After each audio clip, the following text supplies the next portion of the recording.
ඔයාගේ පුංචි බිස්නස් එකත් රෙජිස්ටර් කරමුද?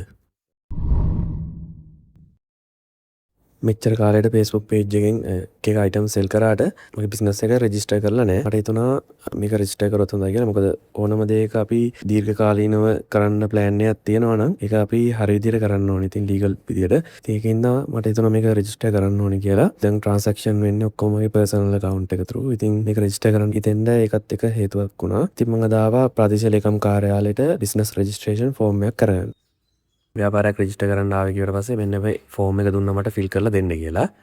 ඒ ඇප්ලිකේෂන් එක ෆිල් කරලා දුන්නාට පස්සේ එයාලා මට මෙන්න මේ රිසිප්ට් එක දුන්නා. මේකෙන් ගිහිල්ලා රුපියල් 27ක පේමන්ට් එකක් කරන්න කියලා එයාලගේ කවුන්ටර් එකට ගිහිල්ලා කවුන්ටර් එකෙන් රුපියල් 27ක් දුන්නාට පස්සේ අර රිසිප්ට් එක අරගෙන මට කෑෂ් රිසිප්ට් එකක් දුන්නා. ඒක දෙන්න කියලා ආපහු අර ඇප්ලිකේෂන් ගන්න තැනට. මෙන්න මේ ෆෝම් එක දෙන්න තමයි රුපියල් 27ක් ගත්තේ. මේ ෆෝම් එක ෆිල් කරලා එතකොට මට ෂොප් එකක් නැහැනේ. එතකොට ෂොප් එකේ තියෙන මට ගන්න වෙන්නේ අපේ ගෙදර ඇඩ්‍රස් එක තමයි මම දාන්න ඉතින්. ඉතින් එහෙම දානකොට මෙතෙන්න මගේ NIC එකේ කොපියක් ඕනේ. ඊට පස්සේ දැන් ගෙදර ඔප්පුවේ කොපියක් ඕනේ.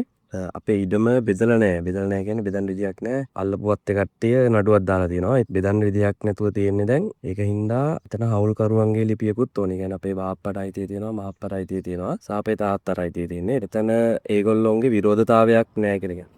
ව්‍යාපාරයේ රෙජිස්ටර් කරන්න මේ ඇඩ්‍රස් එකේ ඒගොල්ලොන්ගේ විරෝධතාවයක් නැහැ කියලා ඒකට ලෙටර් එකකුත් ඕනේ. ලෙටර්ස් තුනම NIC එක ඔප්පුවේ කොපිය ඊට පස්සේ හවුල්කරුවන්ගේ ලිපිය මේ ඔක්කොම ග්‍රාම නිලධාරිය විසින් සාතික කරන්නත් ඕනේ. ඉතින් හෙට දවසේ ග්‍රාම සේවක හිටියොත් මේවත් ටික ඔක්කොම කරලා වට ඇප්ලිකේෂන් එක ගෙන සබ්මිට් කරන්න පුළුවන් වෙයි. නැත්නම් අපේ තාත්තලව තමයි සබ්මිට් කරන්න වෙන්නේ. ඩොකියුමන්ට්ස් ටික ක්ලියර් කරගෙන බලමු මොකද වෙන්නේ වැඩි.